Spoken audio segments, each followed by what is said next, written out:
Hey guys, welcome back to Windsor Time. We are really excited today because we're going to be talking about two different aspects of the modern Tudor chronograph era. Two different fun watches that we both love, both near and dear, and they're very kind of analogous yet quite different. Yeah. But first, what's on the wrist, Noah? So today, I'm a repeat offender. I mean, why wouldn't you wear it almost every day? Well, it's almost like it's the same day that we filmed the last one. But yeah, wearing my Pepsi, and I thought it was fitting since we're talking about two very similar Tudor watches that we wear two very similar shirts.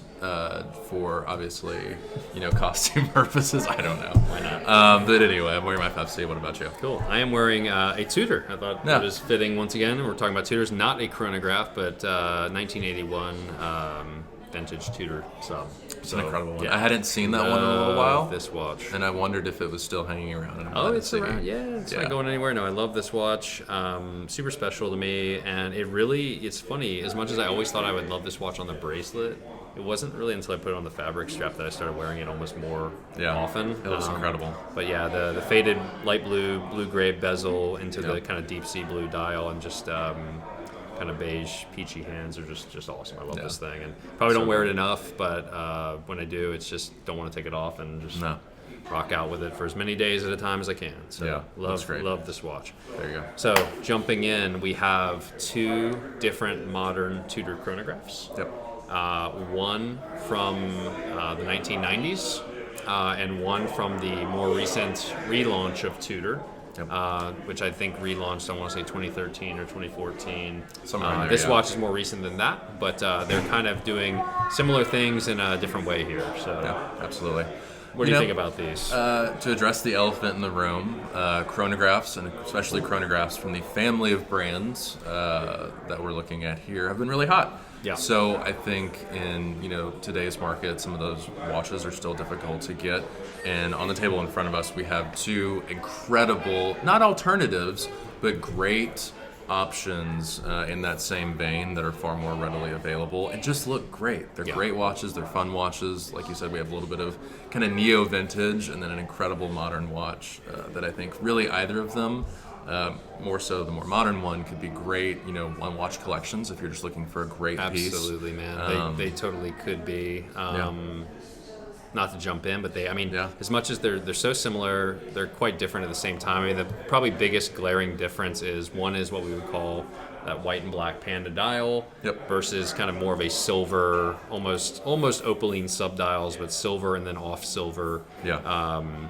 3-register chronograph versus 2-register here. So, significance of that being the current one, the Panda, if you will, black and white, or almost charcoal gray and white, is an in-house Tudor and Breitling collaboration movement. Mm-hmm. So it's 2-register chrono with a date at the bottom, which is really, when I remember when we heard about Breitling and Tudor kind of working together on this chronograph B01 based movement. I mean, just kind of both shocking and exciting. It was. Yeah, it was a very controversial thing at the time, but now I think it makes a ton of sense. And the end product has obviously proven itself over the last several years. Yeah, I mean, Breitling makes an incredible chronograph. They do. And Tudor, at the same time, was making another, I think, 3-hand movement for Breitling for the Super Ocean Heritage Collection. Might have that wrong, so we'll fact check ourselves. Sure. But they did this collaborative effort, and what has paid off is this just awesome modern chronograph. Yeah, it's a great watch, especially if you want something a tad bit larger. Obviously it's a little bit on the thicker side, but on the wrist, I think the dimensionality works incredibly well, and it doesn't come off as bulbous or bulky in any way. It's just larger, so I think they got everything really, really right with this piece. Both of these watches feature screw-down pushers, screw-down crowns, so once again, something similar. This is a little bit taller, though this 90s piece was also pretty tall for its time. We've got 3-link rivet style bracelet versus that 5-piece per link, almost Jubilee-esque bracelet on the neo-vintage piece. Yeah. Then you've got bezel similarities as well. The current piece is quite a bit wider of a bezel. However, they both are that kind of neo-vintage aluminum insert, so They are. they're going to both age, which is really cool, versus modern ceramics, which, while nearly indestructible and scratch-proof, don't take that same character on. Absolutely. Yeah, no, incredible bezels.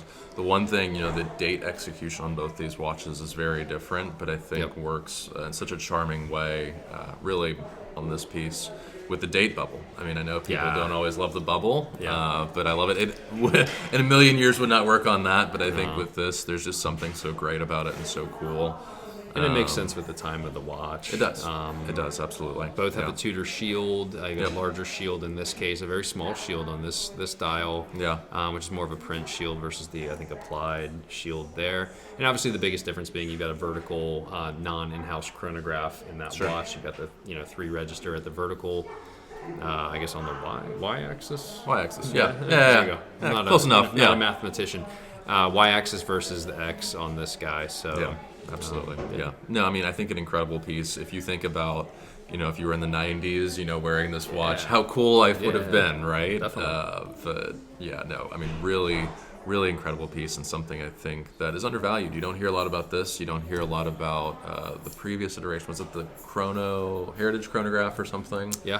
Heritage Chrono. There was a kind of a light blue and orange and almost white motif, which I hope to see. I mean, and once again, those are remakes of predecessor watches as well, with both the darker version with the home plate dial and everything, and hope to see those come back in.